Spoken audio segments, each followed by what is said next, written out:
5 seconds. Start.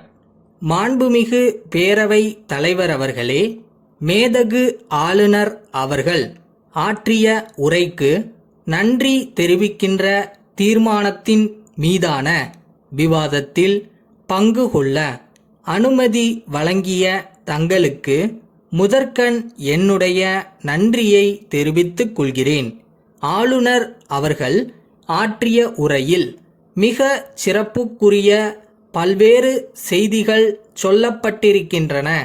அதில் குறிப்பாக சொல்ல வேண்டுமென்றால், மக்களுக்கான நற்பணிகளை செய்யும் பொறுப்பு மாநில அரசுகளுக்குத்தான் உள்ளது என்பது நல்ல செய்தியாக இருக்கிறது. இதன் மூலம் சேவை வரி விதிக்கும் அதிகாரம் என்பது மாநிலங்களுக்கு வழங்கப்படும் நிலைமை உருவாகியுள்ளது. இதனை நம்முடைய அரசாங்கம் விரைவில் செயல்படுத்த வேண்டுமென்று கேட்டுக்கொள்கிறேன். கால்நடை வளத்தை பெருக்க ஊக்கம் அளிக்கப்படும் என்று ஆளுநர் அவர்கள் கோடிட்டு காட்டியுள்ளார்.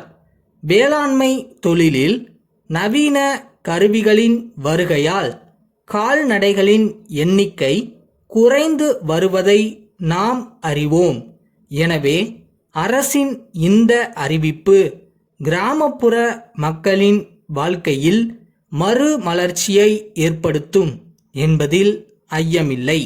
தமிழ்நாட்டில் மக்கள் நலன் காக்கவும் மழை வளத்தை பெருக்கவும் மாண்புமிகு முதலமைச்சர் அவர்களின் பிறந்த நாளன்று மாவட்டங்களில் மரம் வளர்ப்பு திட்டம் தொடங்கப்படும் என்பது சிறப்பான அறிவிப்பாகும்.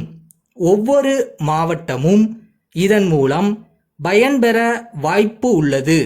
மேலும் இந்த மரக்கன்றுகளை நல்ல முறையில் பராமரித்தால் அதன் மூலம் ஊராட்சிகள் அனைத்தும் வருவாய் ஈட்டவும் வாய்ப்பு உள்ளது. ஆகவே இந்த திட்டத்தில் வழங்கப்படும் மரக்கன்றுகள் நல்ல தரமுள்ளவையாகவும் சரியான பருவத்தில் உள்ளதாகவும் தேர்வு செய்யப்பட வேண்டியது அவசியம் என்பதை அன்புடன் சுட்டிக்காட்ட விரும்புகிறேன்.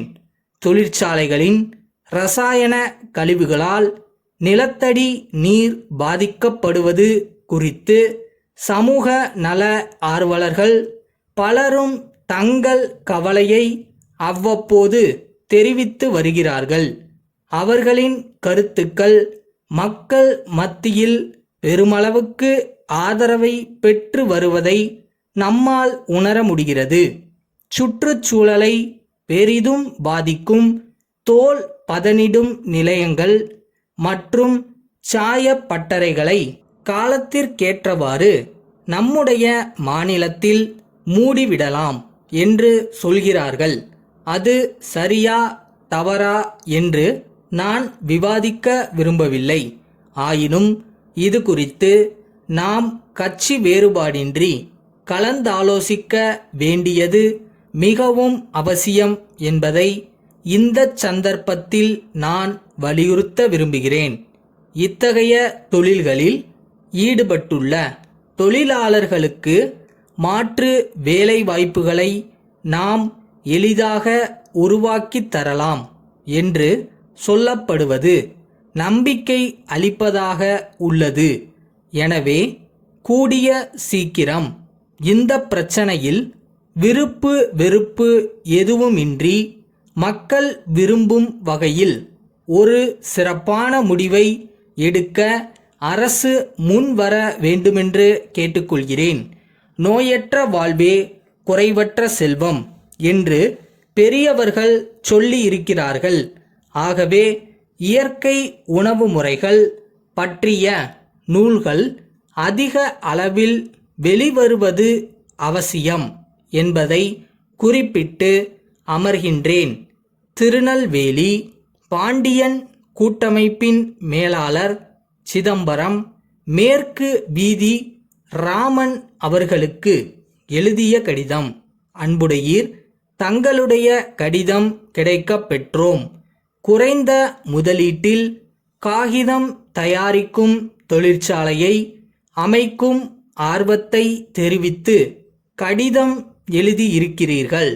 தங்கள் கடிதத்தில் கேட்டுள்ள சில விவரங்களை கீழ்க்கண்டவாறு அளிக்கிறோம். தமிழகத்தில் காகித தொழிற்சாலைகளை அமைப்பதற்கான வாய்ப்புகள் அதிகமாகவே உள்ளன என்பதை தங்களுக்கு முதலில் தெரிவிக்க விரும்புகிறோம்.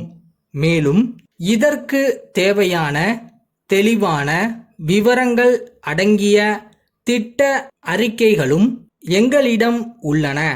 முன்பெல்லாம் தொழில்நுட்ப ஆலோசனை என்றாலே அரசு துறைதான் வழங்க வேண்டும் என்ற நிலை இருந்தது. ஆனால் தற்போது எங்களை போன்ற தனியார் நிறுவனங்களும் இத்துறையில் சிறப்பான முறையில் பணியாற்றி வருகிறோம் என்பதை பெருமையுடன் குறிப்பிட விரும்புகிறோம். தொழில் வளர்ச்சிக்கு பாடுபட்டு வரும் எங்களுடைய பணிக்கு நல்ல ஆதரவு அளிக்க வேண்டுமென்று கேட்டுக்கொள்கிறோம். இன்னும் பல விரிவான தகவல்களை தாங்கள் எங்களை நேரில் தொடர்பு கொண்டால் வழங்க இயலும். தங்கள் வரவினை எதிர்பார்த்து காத்திருக்கிறோம். தங்கள் நம்பிக்கையுள்ள